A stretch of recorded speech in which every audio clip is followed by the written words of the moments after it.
Yeah, my name's Stephen Burgess. I'm come from a specialist sustainable transport firm called MRCagney.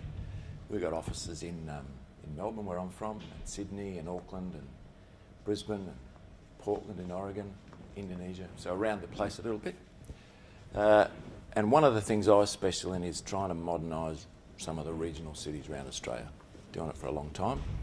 And the stuff that I'm going to show you is what we know works to get regional cities back on track. Now, there may be a reason why some of it specifically won't work in Wagga for whatever reason, which is what you're here for. But if it's going to get better and if it's going to improve and we're going to get more jobs for our youth and it's going to still be a thriving, beautiful city in 50 years, you can't keep doing the same thing you're doing now. And the tricky bit about that is cities generally as an overall organism have trouble changing. It's quite a big thing, so it takes a long time to turn it around, so you need people to persevere and believe in it and love it and be passionate about it. And community leaders that's where the community looks for advice and direction and courage on that sort of stuff, which is basically you guys.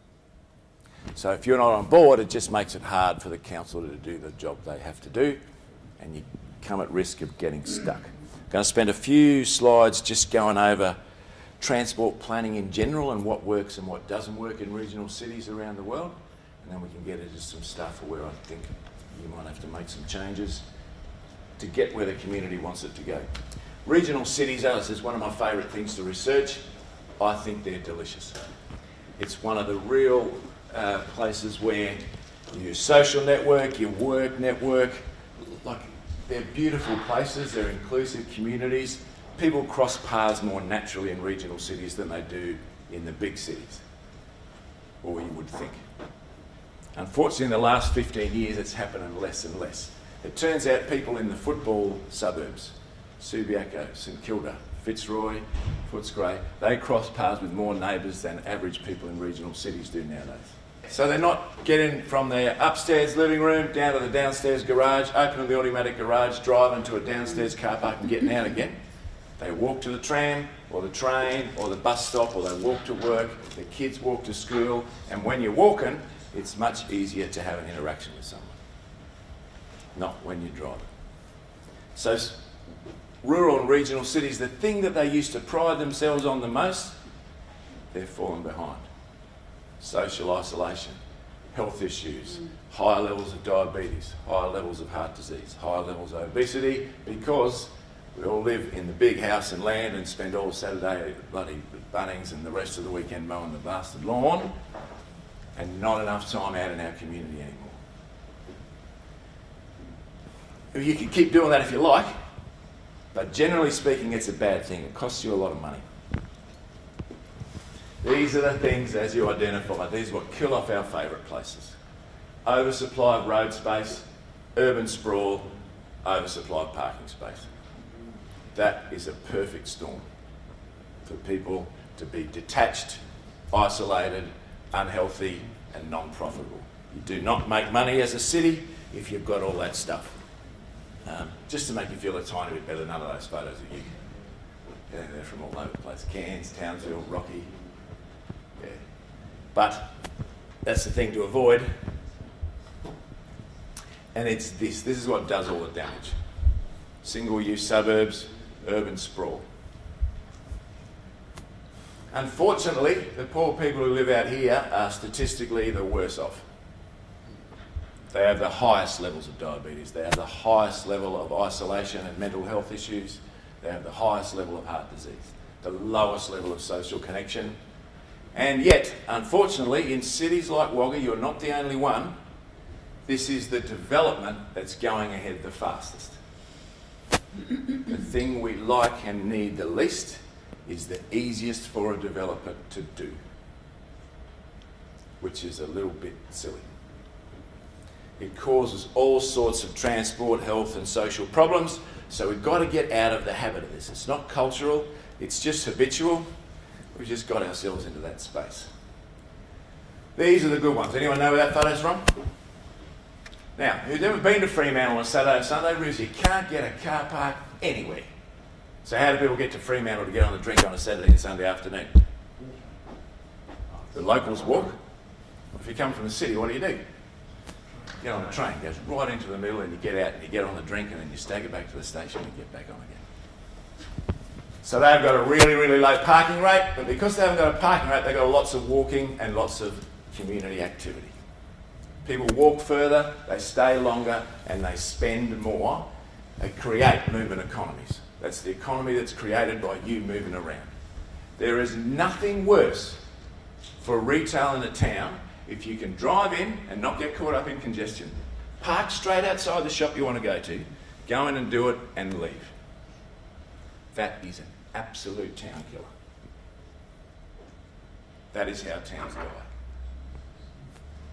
This one, you have to park miles away if you park or walk from the train station. And what are you doing while you're walking?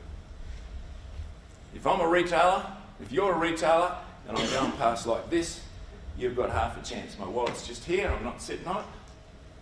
What if I go past at 40 kilometres an hour? What did you sell me then? Not a damn thing. Not a damn thing. You walk, you spend. When you walk, you spend. You stay longer, you spend more. And that's what these mixed communities are very, very good at it. Because of that, it's a bit congested, there's a bit more life in the city, people move closer. Because they move closer, they're quite prepared to live in smaller places. It's a more affordable lifestyle. One car instead of two. You do not want this to happen to you. It's a bad place. No street activity, no walking, poor health outcomes. You need all this economic containment, keep all the money in your town, keep your shopkeepers happy. Great places, that's what we're trying to make. It's always a bit of a hoo-ha. There wouldn't be a single city I've been to anywhere in the world, not even just the Western world, Middle East, Africa, everyone wants more parking. Why do they want that? As an individual, why do you want more? You think you're going to be able to get closer. It's going to be more convenient. So let's say I drive in and I've got an office on the fringe and I want to drive in and get a cup of tea every day. And I can never get a park right outside the shop because it's a popular spot, so everyone goes and parks there. So I bitch and whinge and cry like a baby at the mayor until he builds a big multi-storey car park 2 blocks away. Thought that should bloody fix it. So I go back to park outside my coffee shop again. What happens? Nothing happens. You've got a $25 million car park that's empty and I still can't park in my shop. No matter how much you build, the level of complaint remains the same. But the more parking you have, the less people walk. You have to get your average walk from a car space up above, depends exactly on the size of the town, but for yours, up above 500 or 600 metres. Otherwise, they will not spend enough to pay for the trip. If they can all rush in and park really close and then leave again straight away, there's no possible way you can survive. And I'm afraid you are massively oversupplied with car parking here. Not just a tiny bit, a lot. The highest spend happens when you get below the rate of 100 car spaces. So 1 space per 100 square metres of lettable floor area. Does anyone know what I mean by that? Yeah? Once you get to 1 in 100, you start making some serious cash. You are at about 1 in 15, 1 in 20. That's how far oversupplied you are for making money. You're probably about the right level to stop people whinging, but you can't make money with the supply level you've got. You can't just take it away, because we got into quite a lot of habit to get here. Yeah, it took us a long time to get here, so it takes a long time to run. But I mean, the thing that people like about it is they can drive whenever they like, and they've got a fair bit of certainty that I'll sort of find one roughly where I am, and it's convenient. But all that stuff you give up. So this is a trading day in this and that. It's got a similar parking rate to yours, even worse. Probably 1 in 10, 15 there. That's a trading day in that town, so people just park in the little car park at the back of the shop, walk in, do their thing and leave. They don't interact with the street. Because of that, they have higher traffic volumes, they have shorter visits, and they have lower spends. And you get the opposite when you sacrifice your spaces. So how do you get from where you are to somewhere like this where you might want to be in 20, 30, 40 years? And the thing is, you've got to start somewhere.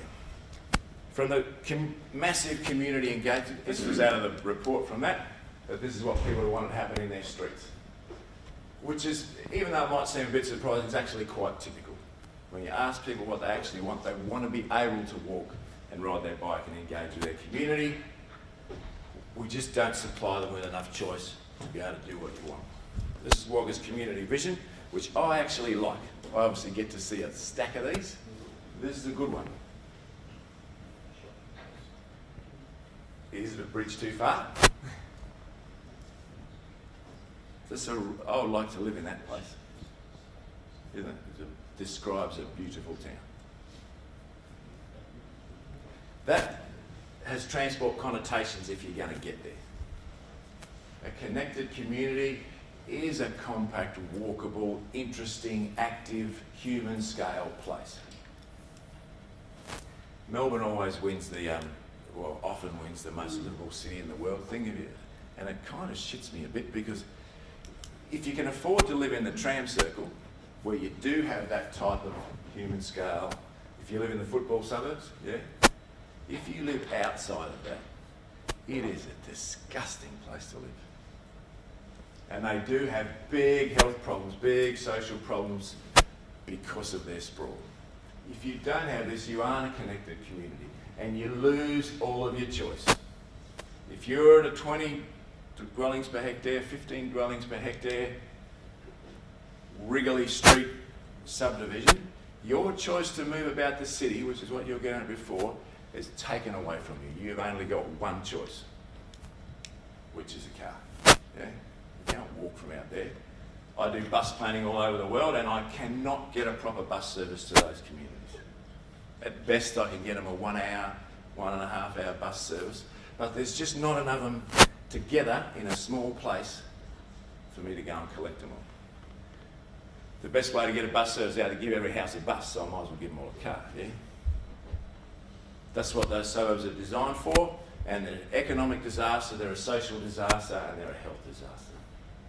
It's people's choice to move away from a car, the most dangerous, the most expensive, the least efficient method of transport we've got. We're accidentally forcing everyone to use that. It's very, very mean. We didn't mean to do it like that, but it's a really horrible thing to do to a community. The learning generation. We've unfortunately had 2, possibly 3 generations of kids grow up in Wagga where they didn't learn to have adventures in their own city. Mum or dad drove them everywhere. The only way to get about. Yeah. We have to invent a new one. We have to encourage kids to have adventures in their own city, to judge risk, to get about independently, and then to raise their kids like that. We've got to draw a line in the sand. The way we're doing it now is just not satisfactory. We're not doing the right thing by the next generation. All that car movement is destroying your environment, your visual environment. Social and economic environments are being destroyed by your overuse of cars. We have to get to that position that your vision says where you can be a place where paths cross and people meet. The very thing that rural cities and regional cities used to pride themselves on. I'm going to get now to the individual things that I'm going to recommend that the council proceed with. And the first one is the most important of all modes. People bang on nowadays when you go to transport conferences about fancy driverless cars and all this wonderful technology, which people do make just so they can show off and show how clever they are. And there's one of them that will be a little bit helpful quicker than others for regional cities. But the technology that's going to save regional cities is Stone Age technology. It's this. It's walking. It's what revives town centres, it's what gets people spending, what gets people healthy, and what gets your town centre vibrant. There's stuff you need to do to get that done. The way that we provide for pedestrians is completely inconsistent. In the very middle of the CBD, you have the most beautiful, expensive paving for a town centre that you don't see that good very often. And you don't have to go very far out to find there's bits missing, there's skinny little 1 metre bits, there's no shade. You know, not only do people have to walk around your centre, but you have to make it really nice and comfortable for people close to your centre to walk, and all the footpaths around a school need to be top notch. As a parent, I have to be comfortable that this community is providing for my child. This is an open invitation to use this public space for human use. We'll look after you. But at the moment, it's, look, as long as all these cars can get through, I might give you a skinny arms bit over at the edge. That's not a very nice thing to do to a human. Yeah? The people are more important than the machines. They need to adopt a new standard. I think the intersections in the CBD, you've got the Barnes dance things, that's you can crosswalk, yeah, which is kind of cute, except that they're just not installed the right way. The cars get 2 goes to the pedestrians 1, and it's supposed to be the other way around. So every time there's a traffic phase, then the guys are supposed to walk another traffic phase and walk. But you know, if you sit there, you've got to wait for the traffic to go 2 phases. It actually works out worse than if they had it the normal way around. So it's just a quick fix, but it has to be done. Street trees, same thing. In the CBD, in the CAD, beautiful. You don't have to go very far out, no shade, you feel lost, you feel unwanted. It's like someone doesn't really want you to walk there. And that should start around the schools and we can move forward. Bike riders, there's a 5k access around the CBD or 5k access around the university where everybody could drive. It is a beautiful cycling city. It's flat, except for last Saturday. It's not super hot. You're not living in Darwin or the Middle East. Yeah? Temperature hardly ever has a 4 in front of it, and it certainly never has a 5. It's nice and flat. And even the little tiny hot part of the year, the rest of the year is beautiful. So why is it only 3 or 4% of the people that write about the place? Yeah? You got your little hardcore dudes in the Lycra that Saturday morning ride to the coffee shop, yeah? And good for them, but that's not what I'm talking about. I'm not talking about cyclists, I'm talking about bike riders. People who ride their bike to work looking like this. Trundle along, slow as a wet week, because they drive in a nice piece of infrastructure where they feel safe and they feel okay riding slow, pop their bike at the front of the office and go. I live in the CBD of Melbourne, and I was trying to cross Swanston Street the other day, and they've taken all the cars out of there, and the trams there once you've got to dodge, but now you've got to dodge the bikes. And there was a queue of bikes from Lonsdale Street down, and the queue of bikes got to Burke Street. Filled the whole block. There was about half of them were, you know, the lunatics in the plastic Lycra. But the rest of them were just blokes in their jeans and t-shirts and suits and collars and ties. They're just people using a bike to get from A to B. And it's a good sign of maturity for your city. The bus. It was like someone specifically designed the city, and you're not the only one, to make it as difficult as they could for people to get a bus. Too lower density, wriggly streets in these subdivisions, particularly over the north, but that's not the worst bit. So someone's come up with this more concentrated bus route, and it's not uncommon, and we've just finished doing this for Bendigo, and we're doing it for a lot of cities, to find a route that the bus can get around in a reasonable time and just start upping the ante on that particular bus route, which has to be supported by the council allowing more medium density housing around the route. We can't throw buses all over the city and scatter them around like the houses scattered around, because it just can't pick people up. The subsidy gets too high, the poor bus guy can't afford to run buses. We have to pick a route that's central, that's easy to service, and then stack the people around that. I can't afford to send buses all around Wagga chasing people. I've got to pick a good route and make the people move to the bus. So those people who want a choice of having 1 car instead of 2, or not having a car, then they've finally got a choice to move to a place where they don't need one, then they won't need a parking space. But until you do this, you're still stuck in the rut. Yeah? You have to move forward. So, and we'll get to it in a second, the land use is kind of more important than the transport infrastructure in a way. If someone puts a house in a place where they can't walk to anything, it's actually a mistake. You shouldn't put a house there ever. You force those people to make a bad choice, the choice that's bad for them. And this is the land use bit. The centre of town is the welcome mat to the city. I've been here quite a few times, and I've for some reason, maybe I was in a bad mood, I don't know, but yesterday afternoon I was walking up it and it irritated me more than it normally does about how dead it was. And if I was an investor and turned up at your town yesterday afternoon, I would have got in straight back in the car and gone to Albury. This is just dead. There was one particular block at 3 o'clock that I was the only person on either side of the street. It is not a very good welcome, mate. When people come to visit your city, they'll automatically try and find the centre. And your centre's pretty easy to find. It's obvious when you're there, you're in the middle. And it's a beautiful looking little town centre. It's adorable. But it's just too dead. The architecture doesn't help you. But people, they find the middle, and just in a few minutes, they've already subconsciously decided, am I ever coming back again? Will I stay for an extra day next time? Will I bring the kids? Will I invest? Will I have a regional office here? They decide like that. And it's by the impression they get when they first got there. If it's exciting, if it's bustling, if there's things happening, and they go, I'm going to come back here. This is an interesting, vibrant place. And I'm just not getting that from your town centre, which is a real shame because someone's spent a lot of time and effort. These pavers are unbelievably expensive. The landscape is meticulously maintained. The furniture is beautiful and polished and all the graffiti's been cleaned off it. Except there's just nobody there to enjoy it. And when I mean nobody, like even on its busiest time on a Saturday morning and sometimes a Thursday afternoon, you've still got about 1/10 of the people you need to fill that space. Now you can't wait for your town centre to get 300 times as big. Get your town to get 300 times as big. What you've got to do is get more of your growth into the middle. There's kind of only really 1 or 2 uses in here. So when those uses aren't working, as in a daytime retail use, then it's dead. You need to get lots of different uses.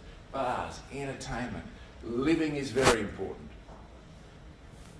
Which is why I've called it the central activity district and not the central business district. Business will happen there, as it always has and always will, but it has to include a lot of other activities into the middle to make it more vibrant, to make it more interesting. Including the fact to get people, when they come in here, to leave your car on the corner and walk around and do all your stuff. You cannot bunny hop around the city. There should not be enough road space or enough parking space for you to park at one end, race into the bank, get your stuff, drive to the other end, race into the account and get your stuff there.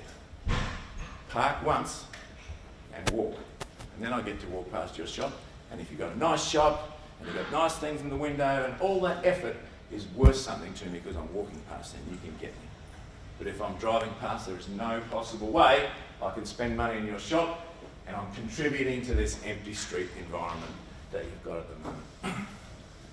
There's a lack of density in the CBD, in the CAD, and part of it is because the rules say that they kind of has to be, so you've got to change it.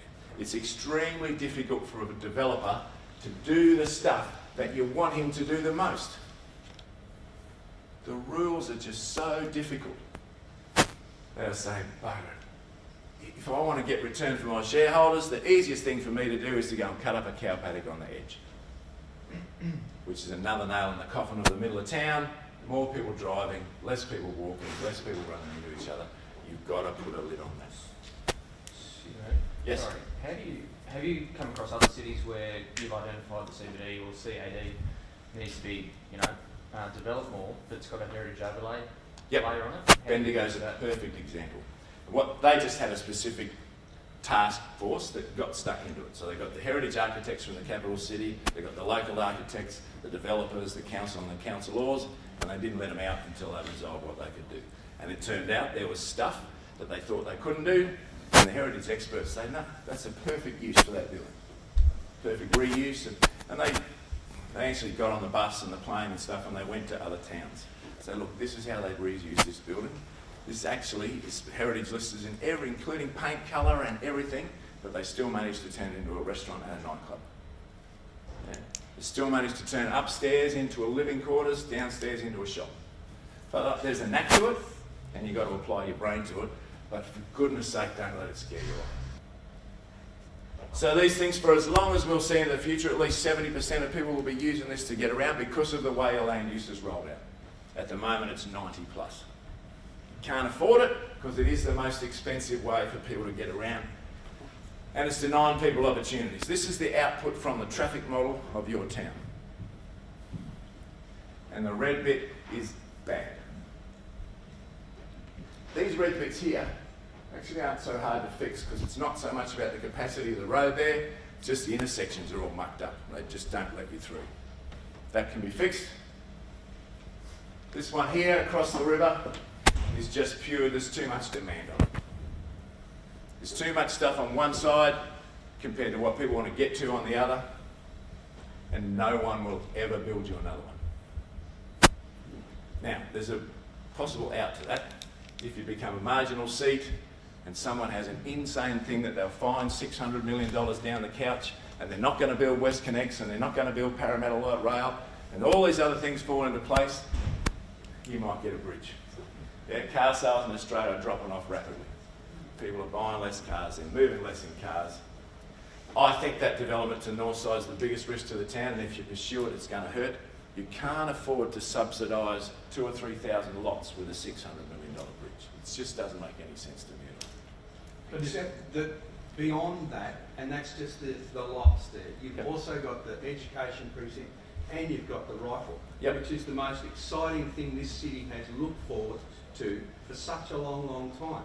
That bridge is going to be the point to that to where those people work.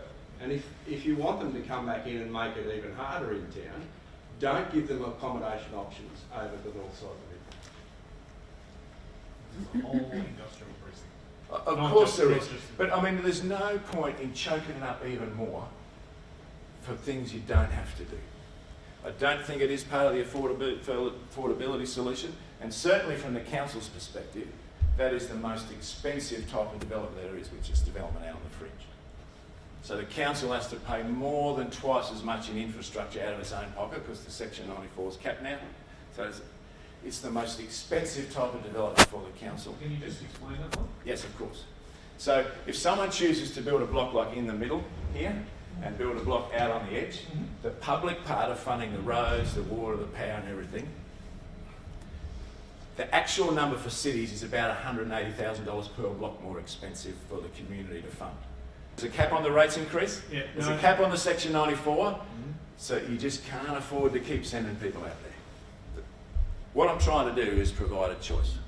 The most dangerous way to get about, the most expensive way to get about, the most unhealthy way to get about, the most inefficient way to get about any city is by a car. But because of the way this city's structured, that's almost your only choice. You have to give people more choices, and when you do give more choices, they will decide to do something else. There's still, in regional cities, and I count Canberra as that, because of you've got this low density stuff out the edge, and Canberra's one of the worst at that, the dead worm subdivisions out on the fringe, there's people that have to drive. The most preferable way for them to drive is if they do park in one place on the fringe of the Civic, in your case, or the fringe of the Civic, and then walk the rest of the day and don't let them back in their car till their wallet's empty. That's how it works. Okay? How it doesn't work is if each individual site gets a tiny little few car space and you've got a few out the front, they all try and fight for the same spot in the middle, they try and spend the middle of the time. But that car park should not be publicly funded. No, well, that's what I'm saying, it can be private, but you pay for it. It has to be privately funded. And I'm not against a multi-storey car park in Wagga at all. You should put an expression of interest to the market and say, whoever wants to build a multi-storey car park in Wagga, have at it.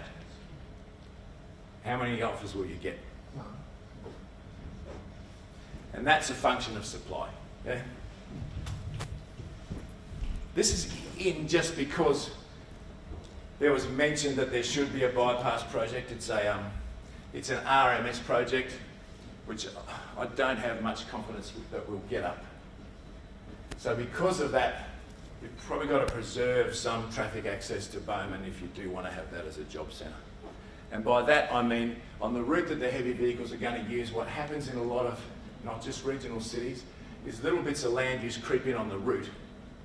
Childcare centres, sports ovals, stuff where kids play, all sorts of things. And then so when the industrial area wants to expand, all those landholders go crook and it gets you into an awkward spot. So make sure that your route is nice and sterilised so that you can support growth too, because it's a job centre. This is what I think are the 5 most important things to get you moving forward. The parking rate at the minute, if I go to develop in the CBD, the council has no respect for my risk as an applicant. It says I've got to build a minimum amount of car parking spaces no matter what, which is just immature. I'm a developer, it's my risk. If I think I can sell apartments with 1 car space each, then that's my risk. Okay? It scares developers away and it doesn't mean anything. Car parking is not an industry that local government should be involved in at any level, including this one. Streets get resheeted and redone all the time, and the previous consultants have done lots of little cross sections about how some of the streets should be improved. You would have seen them. A lot of them are just way too wide for the road space that could be used for other stuff, for more pedestrian space, for street trees, for cycle space. You need to get a good suite of solid cross sections so that when on your maintenance run your streets do get resheeted, you know exactly what you're putting back in. It's easily done, it doesn't cost you very much, and it changes the whole face of your town. The one on the north side of the river, we already talked about that. The walking and the cycling, it's got to start with the kids. So the infrastructure that's around the school has to be top notch. It has to be so that mum and dad say, I'm quite happy for my kids to ride to school there. It looks safe to me. Yeah, an open invitation to say, send your kids on this street, we'll look after you. You don't get that at the moment. And the land use around the CBD. People walk there, work there, people shop there, people socialise there. You've got to get them closer. The land use in there is not quite diverse enough. So you get flat spots of zero activity in different days of the week, different times of the day. You have to diversify it to get more people in. This is what we're trying to do. We've got to stop bullying people into using a car. It's very, very important if you're going to mature from a rural town into a rural city. People want to come and live in your city, enjoy it, and they can't possibly do it if you give it away to the car.